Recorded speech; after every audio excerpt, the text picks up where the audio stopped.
What's good, YouTube? It's your boy Ray Ray. Now today I really want to take a minute to talk about the New York Knicks, in particular Julius Randle, because the Knicks are actually looking like a decent basketball team this year. It looks like they are finally done looking like a JV basketball team, and in fact I think they might even make the playoffs. As of right now they are tied for the 8th seed, so it's possible. It's a lot better than being the last seed in their conference like they've been in the past. So let's go ahead and talk about the New York Knicks, what they're doing so well, and why I think they might even make the 8th seed this year. So even just making the playoffs as the 8th seed would already be enough for the Knicks fans to be happy. I can already see Stephen A. Smith throwing a party even if they barely make the 8th seed. I'm very excited.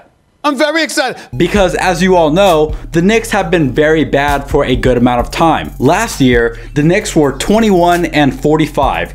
The year before that, it even hurts me to read these numbers, they were 17-65. I'm a Laker fan. I didn't know it was possible to be that bad. No, I'm kidding. We were terrible for like 8 years. Let me stop talking. But the point that I'm making here is we all know that the Knicks have been bad for a good amount of time. So why have they been bad, and what are they doing differently this year that has allowed them to be at least decent? Some of the reasons why the Knicks have been bad have just been due to terrible front office decisions. For example, the Knicks passed up on Stephen Curry and DeMar DeRozan in the NBA draft. They traded away Kristaps Porzingis, and we see him and Luka balling out down in Dallas. The poor Knicks fans had hopes of signing Kevin Durant and Kyrie in the offseason, as well as getting Zion Williamson, but none of those options worked out for them. And in 2019, their owner James Dolan ended up getting sued by a Madison Square Garden shareholder because apparently James Dolan was spending way too much time with his band instead of focusing on the New York Knicks. So it's safe to say that the Knicks have been absolute chaos for the past,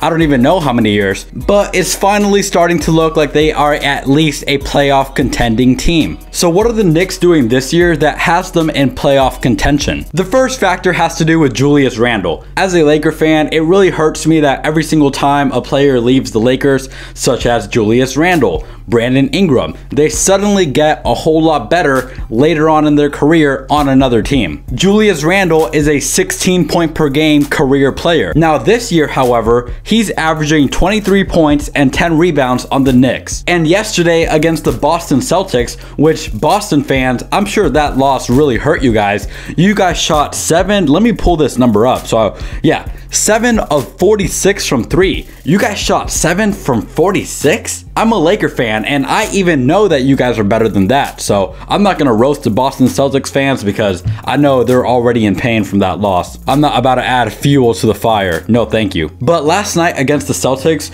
Julius Randle put up 20 and 12 on 50% shooting. And last week against Kevin Durant and the Brooklyn Nets, Julius Randle had 30, 5 and 7 on 13 of 25, and the Knicks only lost by 7 points to Kevin Durant and the Brooklyn Nets. And then another player who I think is doing very good this year is RJ Barrett. His rookie year, there were a lot of skeptics saying that maybe RJ Barrett wasn't going to be the player everyone thought he was going to be when he was at Duke. But this year he's doing a whole lot better than he did last year. So if I'm a Knicks fan, I'm definitely happy with RJ Barrett, and as a whole I'm just happy for RJ Barrett as a person. In RJ's last 3 games, he's had 19 points, 20 points, and 20 points once again. So when you have guys like Julius Randle stepping it up and RJ Barrett stepping it up, yeah, it's pretty much inevitable that your team is going to do better. So obviously, it's still early into the season. We don't know for sure what's going to happen. Maybe they do even better throughout the season, or maybe they fall back into their own ways. I have no idea what's going to happen, of course. But the fact that the Knicks are tied for the 8th seed, that's pretty good. That's a whole lot better than we've seen from them in the past. So congrats to the Knicks fans for at least looking competitive this season.